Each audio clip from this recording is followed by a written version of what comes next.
حضرت مخدوم سلطان سید اشرف جہانگیر سمنانی رحمۃ اللہ 10 سال نہایت عدل و انصاف کے ساتھ سلطنت سمنان پر آپ نے حکومت فرمائی۔ واہ واہ واہ واہ، رعایا بڑی خوش تھی، فارغ البالی تھی، کوئی کچھ نہیں تھا، مدارس قائم تھے، مساجد تھی، سرکاری وظیفہ ملتا تھا علماء کو، مشائخ کو، سب صحیح چل رہا۔ 10 سال 15 سے 25 سال تک آپ نے سلطنت سمنان پر حکومت فرمائی، رونق افروز رہی۔ واہ واہ واہ، اس کے بعد حضرت خضر علیہ السلام کی زیارت ہوئی اور فرمایا فرزند اشرف حجاب تخت و تاج دور کر دو، لذت وصل الہی کے لیے تیار ہو جاؤ۔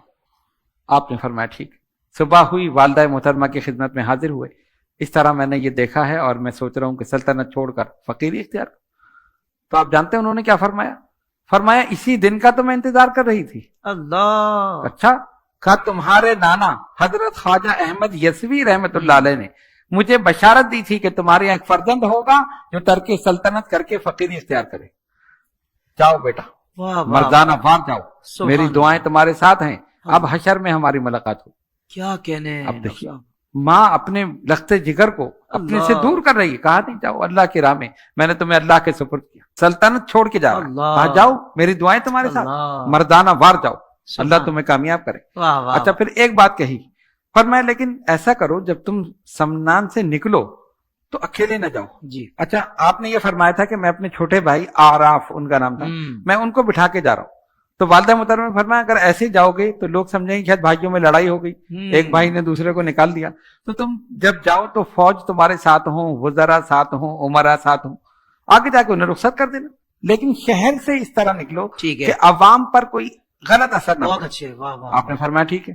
خیر روانہ ہوئے، ایک منزل پر گئے، فوج کو واپس کر دیا، اور آگے بڑھے تو اپنے جو سیکورٹی گارڈ تھے ان کو واپس کر دیا، اور آگے بڑھے وزراء کو واپس کر دیا، پھر عمراء کو واپس کر دیا۔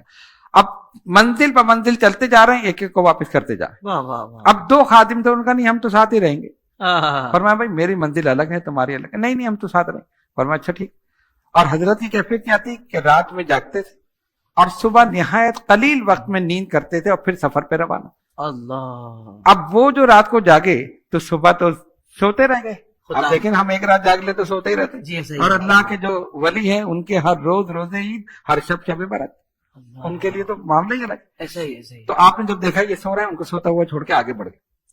پھر فرماتے ہیں کہ ایک گھوڑا میرے ساتھ تھا، میں نے سوچا کہ اللہ کی راہ میں گھوڑے پر بیٹھ کر میں کھاؤں نہ کھاؤں اس کے چارے کا مجھے دھیان رکھنا پڑتا ہے، جانور ہے، میں پانی پیوں نہ پیوں اس کا دھیان رکھنا پڑتا ہے۔ ایک فقیر آیا، اس کو گھوڑا دے دیا، اب پیدل سفر، اللہ اکبر، سمنان کا شہنشاہ پیدل جا رہا، اللہ، اور یہ سارا سفر آپ نے پیدل کیا، سبحان سواری پہ نہیں، سبحان اللہ، گھوڑا فقیر کو دے دیا۔